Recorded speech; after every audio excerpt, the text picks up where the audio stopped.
मोक्षदा एकादशी व्रत कथा।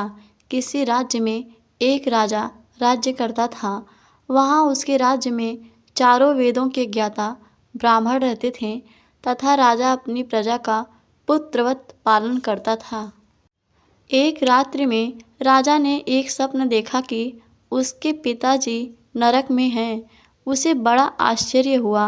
वह प्रातःकाल विद्वान ब्राह्मणों के पास गया और उन्हें अपना स्वप्न सुनाया और कहा कि मैंने अपने पिता को नरक में कष्ट उठाते देखा है तथा उन्होंने मुझसे कहा कि हे पुत्र, मैं नरक में पड़ा हूँ, यहाँ से तुम मुझे मुक्त कराओ। जब से मैंने ये वचन सुने हैं तब से मैं बहुत ही परेशान बेचैन हूँ। चित्त में बड़ी अशांति हो रही है। मुझे इस राज्य, धन, पुत्र, स्त्री, हाथी, घोड़े आदि में कुछ भी सुख प्रतीत नहीं होता। क्या करूं? राजा ने आगे कहा, हे ब्राह्मण देवताओं, इस दुख के कारण मेरा सारा शरीर जल रहा है।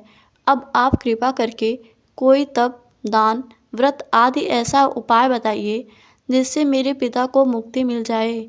उस पुत्र का जीवन व्यर्थ है जो अपने माता पिता का उद्धार न कर सके। एक उत्तम पुत्र वो जो अपने माता पिता तथा पूर्वजों का उद्धार करता है। वह 1000 मूर्ख पुत्रों से अच्छा है।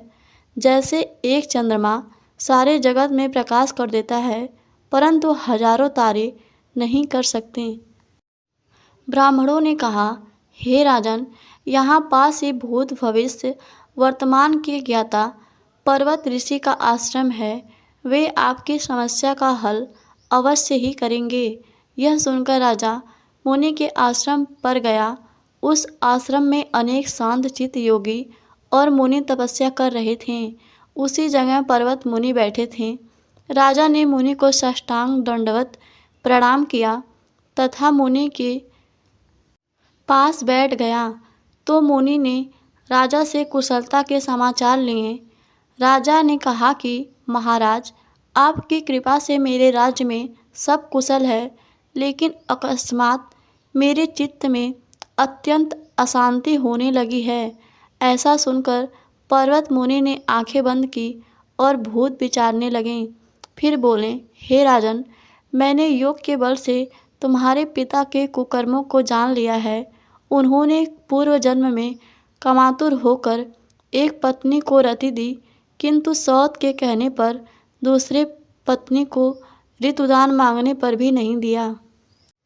उसी पाप कर्म के कारण तुम्हारे पिता को नरक में जाना पड़ा।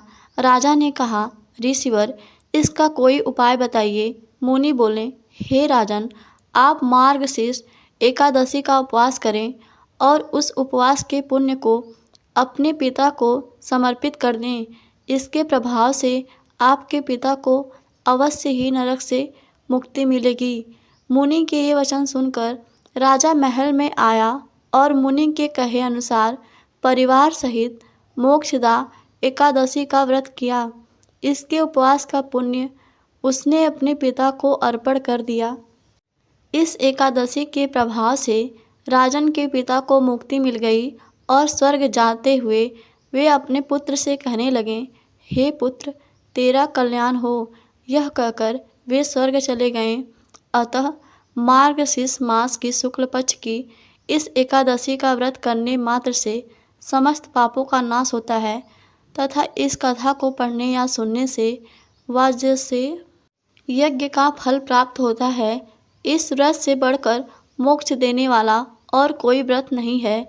यह एकादशी सभी कामनाओं को पूर्ण करने का सामर्थ्य रखने वाली, शक्ति तथा अंत में मोक्ष देती है।